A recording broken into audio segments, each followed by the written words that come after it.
We have lots of good school districts in our country. We have just a few great school districts, and getting from good to great is just a quantum leap, and I think technology plays such a significant role in that. While educators are becoming more and more technologically literate, they have to be intentional about that literacy, where for students today, it really is just part of who they are. For my generation, it was, you focus on one thing, but I know with my own daughters that when they're doing their homework, they want to have music on. They might also have 3 or 4 other things going on at the same time, and that's how they learn. And I've seen children sitting at the same lunch table communicating with each other via text messaging, and they're sitting right across from each other.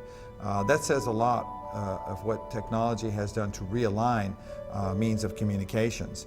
So those skills, although we may look at them today as just teenagers texting each other, putting up blogs and then setting up spaces, etc., we may just look at it as, oh, there they go.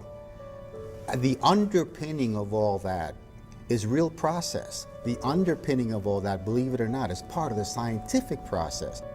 And I think one of the biggest issues we face is the lack of student engagement today, and we've got to have teachers who can engage all of our kids for longer periods of time. We do electronic field trips. We use smart boards. On certain nights of the week, teachers are available on blogs. What we have done in our school district has been through podcasting. The students really love technology and streaming videos, and it brings them to school.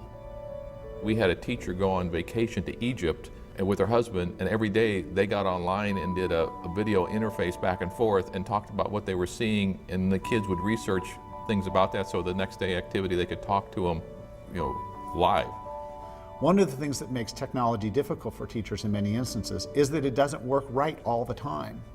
But if you look at how students interact with technology, failure is part of the technology experience. If something doesn't work, there's about 12 other ways to try it, and you just go to plan B or C or D or E. Well, the good news is that younger teachers are a lot more tech savvy. They come from this age, so they have those skills. And one of the things we've done is with younger teachers who come in, we team them up with older teachers who yet feel a sense of discomfort about using it as an instructional modality or instructional mode in the classroom. My vision and focus for technology is it should become seamless as part of instruction.